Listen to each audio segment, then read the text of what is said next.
welcome to the first live stream from the Australian Security Academy on social media. Before I begin, I'd just like to remind you of the Australian Security Academy's 3 pillars of live streaming, and they are professional conduct, professional development, and professional investigation. You're very welcome to be here today. Today, my subject is answering the 20 most frequently asked questions I get asked about private investigation courses and licensing in under 5 minutes. So let's get straight into it. I had a letter just last night come through on the email, and it went like this, and it's from A. Jackson. I have been interested in becoming an investigator for many years. And after watching your YouTube videos, I feel very inspired to start a new chapter in my life. Well, thank you very much. I've had a very hard life. I'm now 46 on a disability pension. I'm a male to female transgender, and after being let go from my previous part-time work, I am struggling so much just to find employment and to find a passion in life. Well, that addresses my first most frequently asked question, and I find it absolutely abhorrent.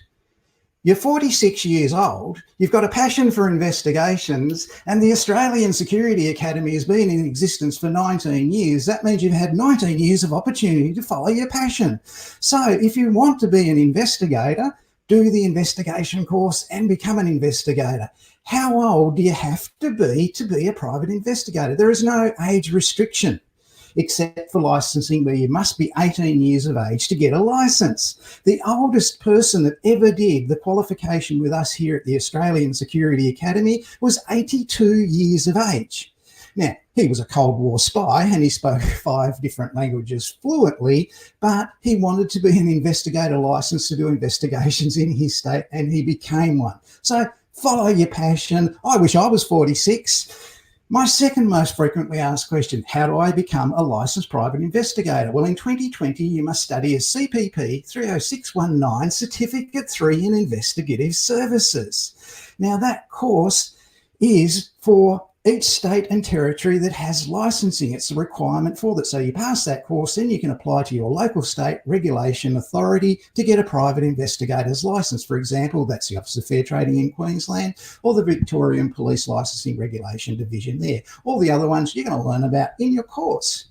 My third most frequently asked question is, I have a diploma of policing. Can I use that to apply for my private investigations license? No. My fourth most frequently asked question, how long is the private investigator course? Well, that course will range between 400 to 475 hours. It depends on your experience and what you can get for recognition of prior learning. The course has nothing to do with criminal investigations. You cannot use that for recognition of prior learning in 2020 for CPP 30619. The course is totally civil investigation focused. So you must be able to learn in your course or demonstrate in your past that you have done general insurance investigations, CTP liability investigations, workers' compensation investigations, financial crime investigations, or code of conduct investigations. If those are not in your course, then your RTO can be shut down by ASPA within 24 hours as of February 2020. So keep that in mind. Make sure your course has the right content for what you want to do with your future career. Where do I study my Certificate 3 in Investigative Services? Naturally, you study at the Australian Security Academy. Are there tests or exams in the course? No, it's competency-based training. There are no tests or exams. You do practically based assessments on the everyday work of a licensed private investigator. You learn how to receive instructions, reply to instructions, carry out the instructions, carry out investigations, and report on investigations. That's either surveillance or factual investigations, so no tests or exams. What support do I get in the course? You get email and telephone support. You get feedback on all your returned work that brings you up to the standard of a private investigator, and you also get video feedback on all your returned assessments so you can see what we were looking for in a short video. Is the Australian Security Academy a registered training organisation? Yes, you can look us up on training.gov.au. We are a registered training organisation 30547. Is there work for private investigators? Yes, anywhere there are workers' compensation, accidents and incidents, CTP liability, motor vehicle accidents and incidents, general insurance claims, there's work for a private investigator. What work will I do? You'll investigate all those things. workers' compensation, public liability, that sort of thing, general insurance. Can I get a private investigator's license with a certificate for and government investigations? No. Do I get a private investigator badge and a gun? No. Do I have to be a security guard to become a licensed private investigator? That's a rumour spread in Victoria by RTOs who are trying to gouge government funding that tell you that, and a lot of people do for it. No, you do not have to be a security guard to become a private investigator. Can I get a license in every state and territory as a private investigator? Well, you can, and I know 5 people who have. They run major insurance companies with $20 million turnover annually a year. It costs $1,000 in Tasmania and South Australia to get a private investigation license every year, and $200 a year in every other state.